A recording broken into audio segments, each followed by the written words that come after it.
Bonsoir Patricia. Ce nouveau Cap Fleuri a été pensé pour répondre aux nouveaux défis actuels de la prise en charge des personnes âgées. L'âge moyen environ de la résidence est de 88 ans et l'âge moyen d'entrée en institution est environ de 86-87 ans.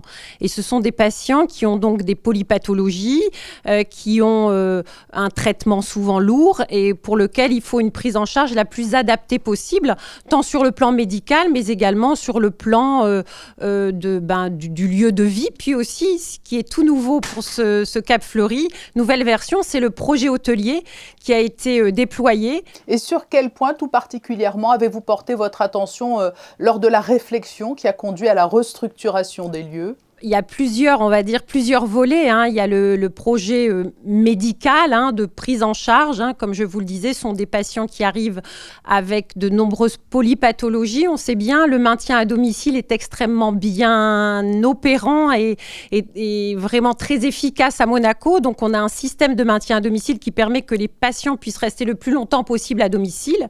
Et quand ils arrivent en EHPAD, ils ont plusieurs pathologies qu'il faut prendre en compte, des pathologies cardiovasculaires, des cancers, des troubles neurocognitifs, et ça c'est un challenge. Donc par exemple, la réflexion a été la mise en place d'un étage sécurisé pour prendre en charge en toute sécurité les patients qui présentent des troubles neurocognitifs comme la maladie d'Alzheimer. Et puis après, il y a eu la réflexion par rapport au lieu, par rapport à la chambre, par rapport à l'espace, par rapport au lieu de vie. Et puis essayer d'humaniser le plus possible, de mettre la personne âgée au centre du projet. Et toutes les équipes ont travaillé et il y a eu beaucoup de groupes de travail avec un encadrement qui a été aussi à l'écoute pour essayer d'aménager au mieux cet espace de vie, mais également de soins pour nos aînés. Ce qu'il faut préciser, docteur Louchard de la Chapelle, c'est que le Cap Fleuri est un maillon de la chaîne dont le centre gérontologique clinique Régnier 3 est la pièce majeure.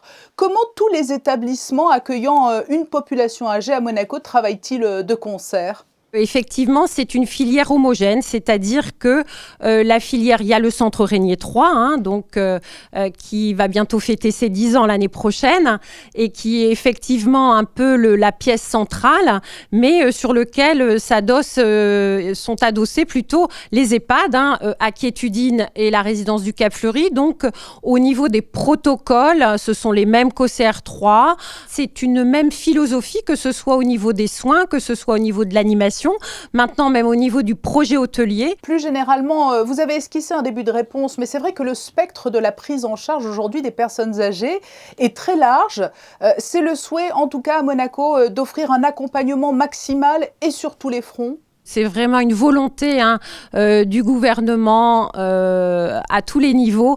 C'est vraiment d'avoir un accompagnement maximal de prise en charge de la personne âgée, que ce soit au domicile et qu'il puisse y avoir comme ça une graduation jusqu'à l'arrivée au sein de la filière et qu'il y ait une coordination complète entre les différents maillons qui permettent une prise en charge optimale, tant sur le plan soignant, mais que sur le plan, on va dire, également global de prévention, de qualité de vie, de réflexion à comment améliorer, par exemple, l'humanisation des espaces collectifs. C'est vraiment des réflexions qu'on essaye de mener régulièrement et il faut à chaque fois réfléchir à ce qui va se passer après, puisque les prochains défis, ça va être également tout ce qui est les nouvelles technologies. Il y a un aspect qui a été peut-être un peu négligé pendant des décennies, mais aujourd'hui, l'accent est clairement mis aussi sur la prise en charge psychologique. Je suis parfaitement d'accord et je pense qu'en effet, c'est un volet qu'il faut renforcer même au niveau de cette prise en charge psychologique qui est extrêmement importante. Et on essaye d'articuler tout ça, mais la prise en charge psychologique des patients, des résidents, mais également de leur famille, si elles le souhaitent, est extrêmement importante à consolider et même à renforcer dans les EHPAD. Et dans ce domaine, l'avancée des sciences et des techniques laisse entrevoir des possibles majeurs encore. Alors je pense notamment à la maladie d'Alzheimer que vous connaissez bien, ou le cas de personnes que l'on qualifierait de cérébrolésées. La stimulation cognitive ou la remédiation cognitive permettent d'améliorer sensiblement la qualité de vie, à défaut peut-être aussi d'une rémission totale.